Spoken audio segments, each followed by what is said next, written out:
आप लोग खुश होंगे और स्वस्थ होंगे। मैं Prabha Pargai art and progressive school Lama Chauda Haldwani से आज आपके लिए कक्षा 10 का पाठ 10 गद्य खंड पाठ 10 नेताजी का चश्मा एक बार पुनः पुनरावृत्ति लेकर प्रस्तुत हुई हूँ।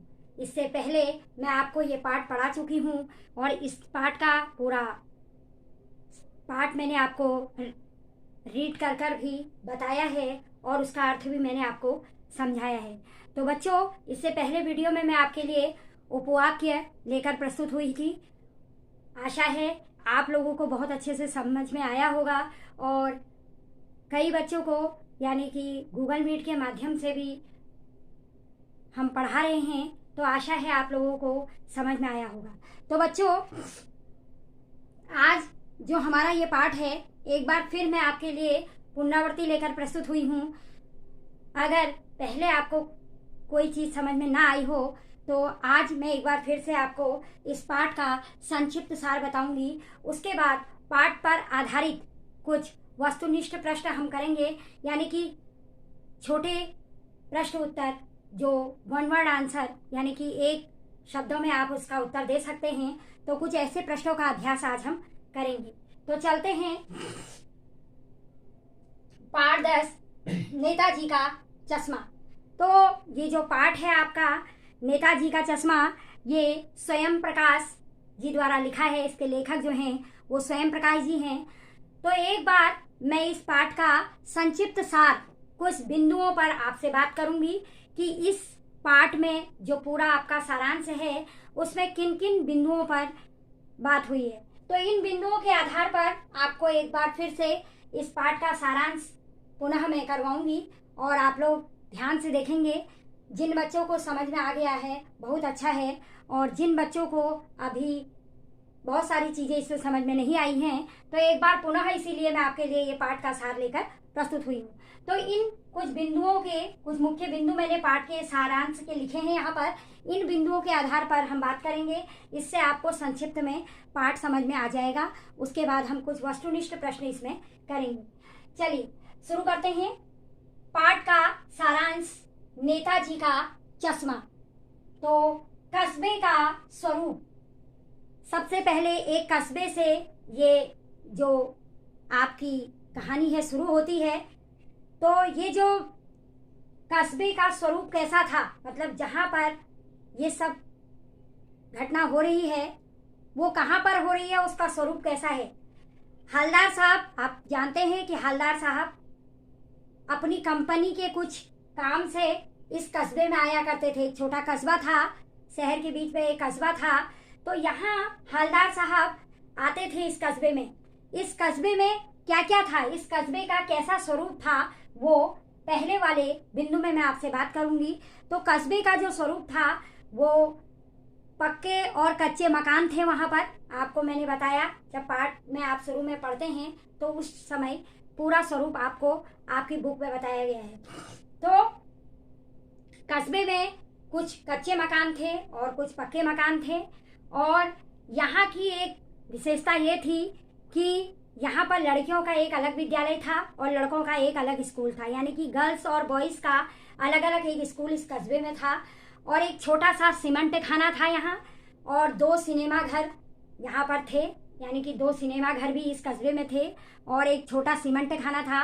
उसके बाद एक नगर पालिका थी, एक नगर पालिका जो कस्बे का विकास कार्य करती थी, यानी कि नगर पालिका के द्वारा जो भी कार्य होते हैं हमारे नगर में। आप जानते हैं कि नगर पालिका क्या काम करती है कि जो भी विकास के काम हमारे नगर से संबंधित होते हैं उसमें चाहे आपकी रोड है, चाहे आपका बिजली है, चाहे आपका पानी है, कोई भी ऐसी प्रॉब्लम जब आपको आती है नगर से संबंधित, नगर की व्यवस्था से संबंधित, जैसे कहीं रोड खराब है, कहीं मकान सही नहीं है, कहीं पर कोई ऐसी व्यवस्था नहीं है, तो कई चीज़ें हैं जो नगर से संबंधित कई परेशानियाँ आती हैं, तो वो सब नगर पालिका के अंतर्गत आता है। तो नगर पालिका एक थी जिसमें कस्बे का विकास का काम ये नगर पालिका करती थी। तो कस्बे का जो स्वरूप था इसमें ये सारे बिंदु मैंने आपको पढ़ाए कि आपके पाठ के सारांश के आधार पर सबसे पहला कस्बे का कैसा स्वरूप था ये आपको आना चाहिए। कि एक कच्चे और पक्के मकान थे वहाँ पर, लड़के लड़कियों का अलग अलग स्कूल बना हुआ था, छोटा एक सीमेंट खाना था, 2 सिनेमा घर थे और जिसमें एक नगर पालिका थी जो उस कस्बे के सारे विकास के कार्यों को करती थी। अब अगला है हमारा, और जो हवलदार साहब थे वो यहाँ पर अधिकतर अपने काम के सिलसिले में आया करते थे। उसके बाद अगला है सुभाष चंद्र बोस की प्रतिमा। अगला आपने देखा सुभाष चंद्र बोस की प्रतिमा, तो नगर पालिका के कस्बे में चौराहे पर एक सुभाष चंद्र बोस की मूर्ति बनाई गई थी। तो जो मूर्ति बनाई गई थी वो एक ड्राइंग मास्टर मोतीलाल द्वारा बनाई गई थी। ड्राइंग मास्टर यानी कि इतनी व्यवस्था नहीं थी, तो वहीं के एक प्राइमरी विद्यालय के ड्राइंग मास्टर द्वारा वो जो मूर्ति थी वो बनाई गई थी। तो सुभाष चंद्र बोस की जो प्रतिमा थी वो इस कस्बे के चौराहे पर एक सुंदर प्रतिमा बनाई गई थी, जो ड्राइंग मास्टर, वहीं के एक primary master drawing master Motilal ji ने बनाई थी। अगला है हमारा मूर्ति का चश्मा। अब हम बात करेंगे मूर्ति का चश्मा। आपने देखा कि वहां पर उस मूर्ति को बनाने में 1 महीने के अंदर वो मूर्ति तैयार की गई। उसके बाद जब वो मूर्ति बनी तो उसमें सब कुछ मूर्ति बनाई गई, संगमरमर की मूर्ति बनाई गई, लेकिन उसमें एक कमी रह गई कि चश्मा बनाना भूल गए थे। जो ड्राइंग मास्टर थे वो चश्मा बनाना भूल गए थे, ये कमी उस मूर्ति में रह गई थी। तो इस तरह से जब ये कमी इस मूर्ति में रह गई थी तो आपने देखा, आपने पाठ के सारांश में देखा कि किस प्रकार गांव के ही लोगों के द्वारा मूर्ति को चश्मा लगाया गया। तो मूर्ति का जो चश्मा था वो नहीं लगाया गया, उस पर असली चश्मा नहीं लगाया गया, बल्कि लोगों के द्वारा उस पर एक मोटे फ्रेम का चश्मा लगाया गया। चश्मा बदलने का रहस्य अगला है, उसमें चश्मा कैसे बदला जा रहा था। आप देख रहे हैं कि जब मैंने आपको पढ़ाया, हवलदार साहब जब अधिकतर पान खाने के बहाने से उस कस्बे में रुका करते थे, तो पान खाने की उनको आदत थी, तो पान की दुकान से वो पान लिया करते थे, तो वो वहां पर रुकते थे। तो वो बार बार देखते थे कि जब भी वो आते हैं, इस नेताजी का जो चश्मा, नेताजी की जो मूर्ति थी उस पर हर बार चश्मा अलग अलग हुआ करता था। तो ये एक जिज्ञासा उनके मन में थी कि आखिर बार बार ये चश्मा क्यों बदला जाता है। तो वह पान वाले के पास गए और उन्होंने इस रहस्य को जानने की कोशिश की कि आखिर चश्मे, जो ये मूर्ति पर बार बार चश्मा बदला जाता है, इसका क्या रहस्य है। तो पान वाले के द्वारा पता चला कि गांव का ही एक कैप्टन जो पैर से लंगड़ा था और बिल्कुल सुस्त था दिखने का, पैर से लंगड़ा था और गली गली में जाकर चश्मा बेचा करता था, तो उसी के द्वारा नेताजी की जो मूर्ति है उस पर चश्मा बदला जाता है। तो इस तरह से उसने बताया कि किस प्रकार पान वाला एक चश्मा मूर्ति पर लगा के आता है, जब उसका ग्राहक उसी चश्मे की मांग करता है तो वह उस चश्मे को उनकी मूर्ति से उतार कर उन्हें दे देता है और फिर अपने पास जो भी चश्मा उपलब्ध होता है उसको मूर्ति पर फिट कर देता है। तो इस तरह से चश्मा बार बार उसमें बदला जाता था मूर्ति में। तो यही रहस्य, चश्मा बदलने का यही रहस्य था कि कैप्टन द्वारा चश्मा बदला जाता था और जब वो चश्मा किसी ग्राहक को पसंद आता तो अपने उतार कर अपने ग्राहक को दे देता था और उसके पास जो भी चश्मा उपलब्ध होता था वह उस मूर्ति में लगा देता था। अगला है हवलदार साहब व पान वाले की वार्तालाप। उसके बाद कुछ समय बाद हवलदार साहब और पान वाले की वार्तालाप इसमें दिखाई गई है। जब हवलदार साहब पूछते हैं कि आखिर ये चश्मा कौन बदलता है, तो पान वाले के द्वारा पता चला कि एक कैप्टन है।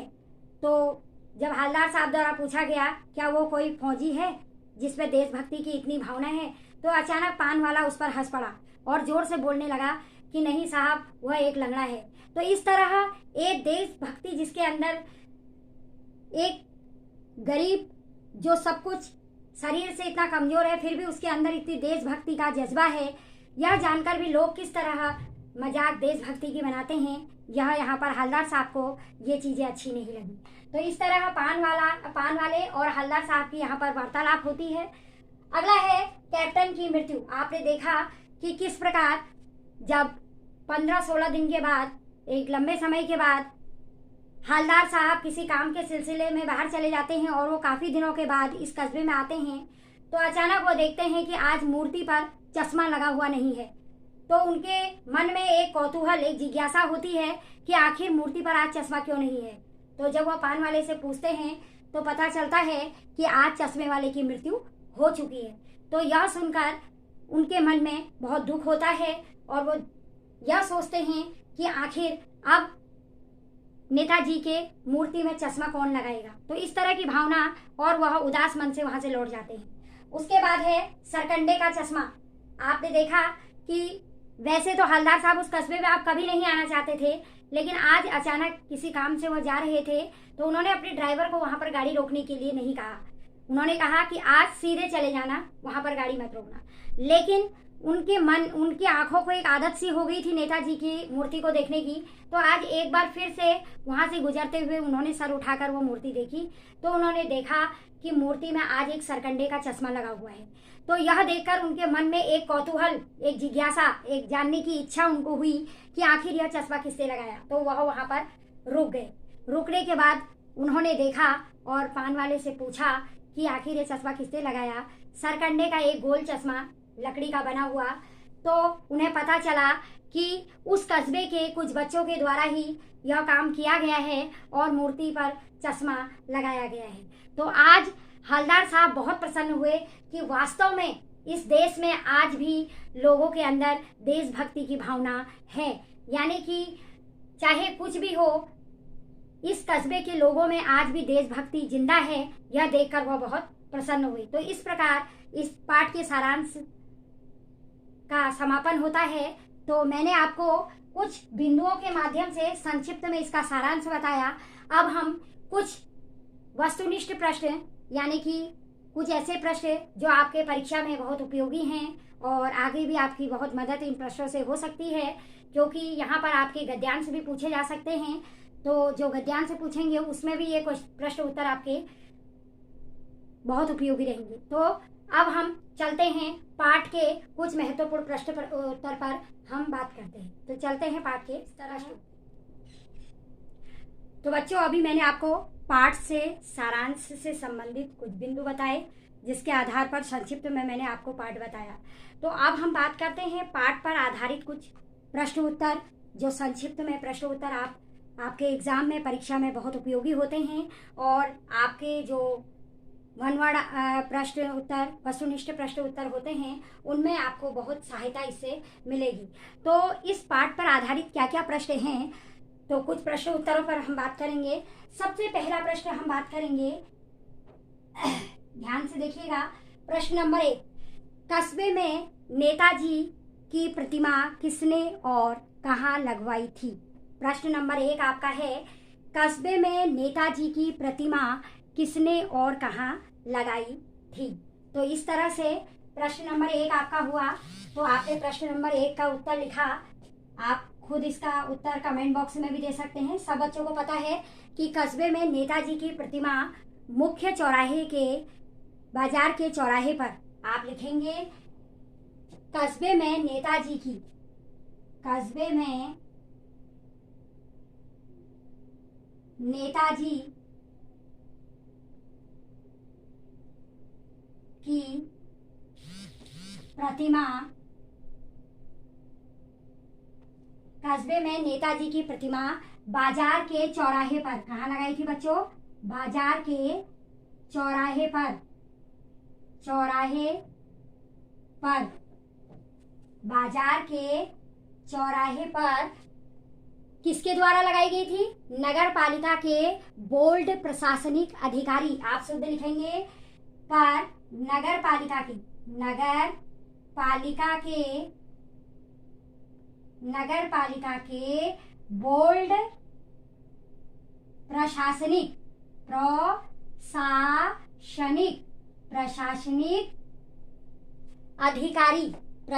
अधिकारी के द्वारा लगाई गई थी। यह आपका इसमें पहला प्रश्न बनता है, अधिकारी के द्वारा लगाई गई।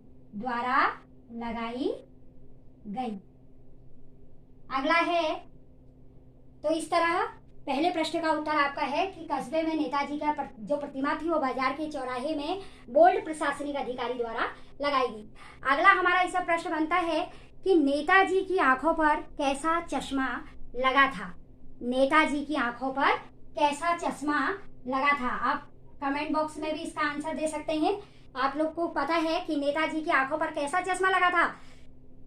कुछ चौड़े काले फ्रेम वाला, जो लोगों के द्वारा लगवाया, जो पान वाले के द्वारा लगाया, सॉरी, जो कैप्टन के द्वारा लगाया गया था, चौड़े फ्रेम वाला चश्मा, चौड़े फ्रेम वाला काला चश्मा, चौड़े फ्रेम वाला काला चश्मा। तो इस तरह से आप ये उत्तर इसमें लिख सकते हैं। इसी तरह अगला हमारा है, हालदार साहब चौराहे पर क्यों रुके? क्यों रुकते थे वो चौराहे पर? इसका आंसर भी आप लोग जानते हैं, कमेंट बॉक्स में भी आप इसका आंसर मुझे दे सकते हैं। हालदार साहब चौराहे पर क्यों रुके? तो आप उत्तर लिखेंगे, हालदार साहब चौराहे पर क्यों रुकते थे? अभी मैंने आपको पाठ के सारांश में भी बताया, वो हमेशा पान खाने के लिए रुकते थे। तो हालदार साहब पान खाने के लिए, पान खाने के लिए चौराहे पर रुकते थे, चौराहे पर रुकते थे। तो इस तरह से इसका उत्तर ये आपका बना। अगला प्रश्न हमारा इसी में है, हालदार साहब को कस्बे के नागरिकों का कौन सा कार्य सराहनीय लगा? आप जानते हैं कि हालदार साहब को कौन सा ऐसा कार्य लगा जो उस नागरिकों के कार्य, उस कस्बे के नागरिकों का सबसे प्रशंसनीय कार्य, सबसे सराहनीय कार्य कौन सा लगा? तो हालदार साहब को उस कस्बे के द्वारा, नागरिकों द्वारा असली चश्मा लगाना। आप जानते हैं कि जब मूर्तिकार, यानी कि जब मूर्ति बनाने वाला चश्मा लगाना भूल गया, तो उस समय उसी गांव के नागरिकों के द्वारा मूर्ति पर असली चश्मा लगाना हालदार साहब को वहां के लोगों का सबसे प्रशंसनीय कार्य लगा। तो आप लिखेंगे, मूर्ति पर असली चश्मा लगाना, असली चश्मा लगाना सबसे प्रशंसनीय कार्य है। ये असली चश्मा लगाना उनको सबसे प्रशंसनीय कार्य लगा। तो इस प्रकार एक प्रश्न इसमें आपका ये भी बन सकता है, और पूछा कभी भी आपके जो गद्यांश पर आधारित जो प्रश्न उत्तर बनेंगे उसमें भी आपका ये प्रश्न आ सकता है कि कस्बे की क्या विशेषताएं थी। तो कस्बे की जो मैंने स्वरूप आपको बताया था वही उसकी विशेषता थी। सबसे पहली विशेषता थी कि यहाँ पर लड़के लड़कियों का एक अलग अलग स्कूल था, 2 ओपन एयर सिनेमा घर थे, एक नगर पालिका थी। तो इस तरह से आप कस्बे की कोई भी 2 या 3 विशेषताएं उसमें लिख सकते हैं। तो अब हम देखेंगे अगला प्रश्न। अगला प्रश्न देखते हैं।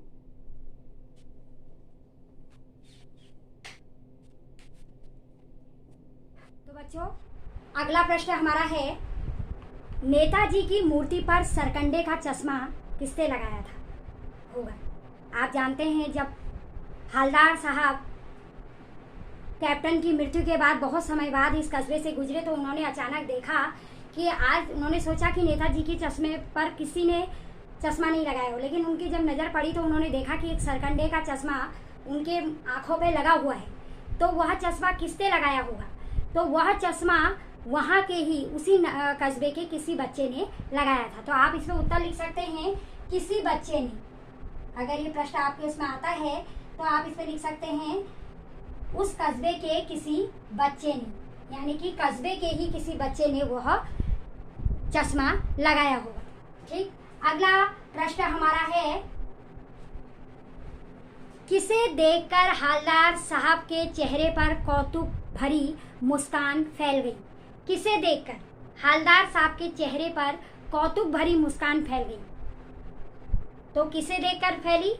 मूर्ति के चेहरे को देखकर। जब उन्होंने देखा कि मूर्ति पर चश्मा लगा, असली चश्मा लगा हुआ है, तो उनके चेहरे पर अपने आप एक कौतुक भरी मुस्कान फैल गई। वो बहुत खुश हो गई कि आज भी इस कस्बे के लोगों के अंदर राष्ट्रभाव, देश प्रेम की भावना जिंदा है। यह सोचकर वो बहुत अधिक खुश हो गई। तो आप इसका उत्तर लिख सकते हैं कि मूर्ति के चेहरे को देखकर, मूर्ति के चेहरे को देखकर। तो इस तरह से उनके, जब उन्होंने देखा कि मूर्ति के चेहरे पर एक असली चश्मा लगा हुआ है तो स्वतः उनके मुंह पर एक कौतुक भरी मुस्कान फैल गई। अब अगला प्रश्न हमारा इसमें बन सकता है कि जो पान वाला था वो चश्मे वाले को पान वाला क्या समझता था। चश्मे वाला जो था, चश्मे वाले को पान वाला क्या समझता था। जब हवलदार साहब द्वारा पान वाले से चश्मे वाले के बारे में पूछा गया तो वह उनकी मजाक बनाने लगा।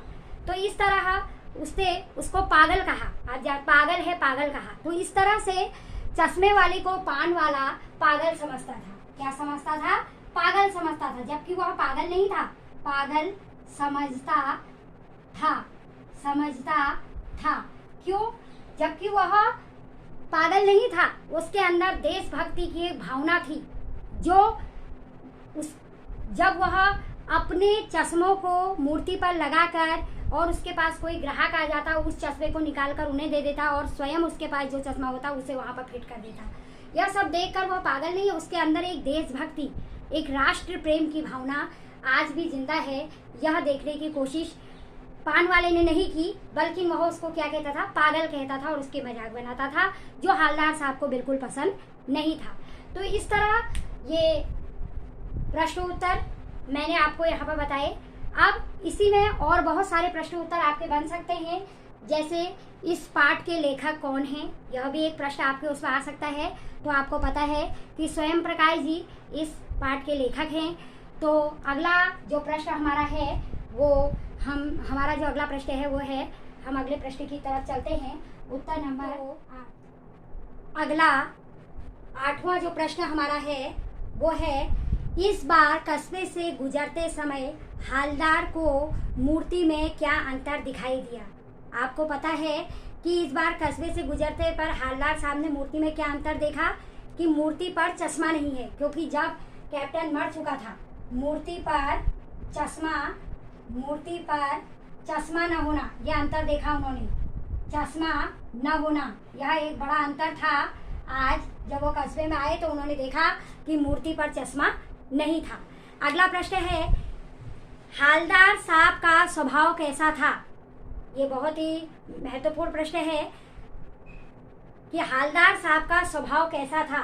तो इसका उत्तर आप सबको पता है कि जब उन्होंने कैप्टन को देखा तो उनके अंदर भी वही देशभक्ति की भावना उमड़ कर सामने आ गई। तो उनके अंदर एक देशभक्त का भाव था। तो हवलदार साहब के अंदर कैसी भावना थी? एक देशभक्ति की भावना थी। यानी कि वह कैसे थे? एक देशभक्त। क्योंकि जब कैप्टन मर गया, जब उसकी मृत्यु हो गई, तो उसके बाद उनको बहुत दुख हुआ कि अब मूर्ति पर कोई भी चश्मा नहीं लगाएगा। लेकिन जैसे ही वो दोबारा उस कस्बे में आए, उन्होंने देखा कि एक सरकंडे का चश्मा मूर्ति पर लगा हुआ है, तो वह यह देखकर बहुत अधिक प्रसन्न हो गए। तो इस तरह पता चलता है कि हवलदार साहब का जो व्यक्तित्व था वह एक देशभक्त का था।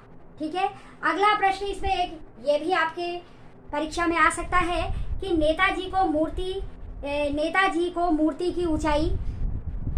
की जो मूर्ति थी उसकी ऊंचाई कितनी थी। तो आपकी बुक में दिया है कि नेताजी की जो मूर्ति थी उसकी ऊंचाई 2 फुट थी।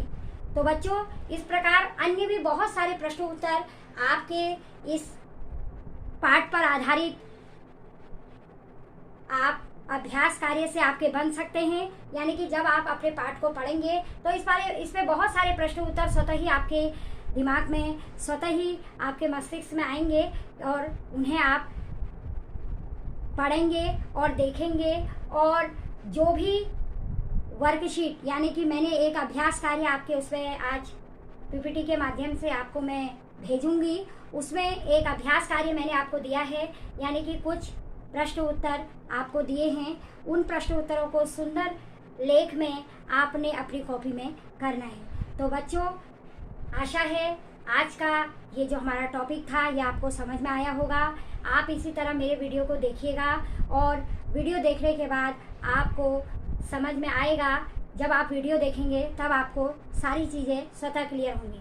इससे पहले भी मैंने बहुत सारे टॉपिक आपको पढ़ा दिए हैं, वो सभी आप देखिए और अपनी कॉपी पे सुंदर ढंग से काम कीजिए। तो बच्चों, अब अगले पाठ को लेकर मैं अगले वीडियो में प्रस्तुत हूँ। धन्यवाद।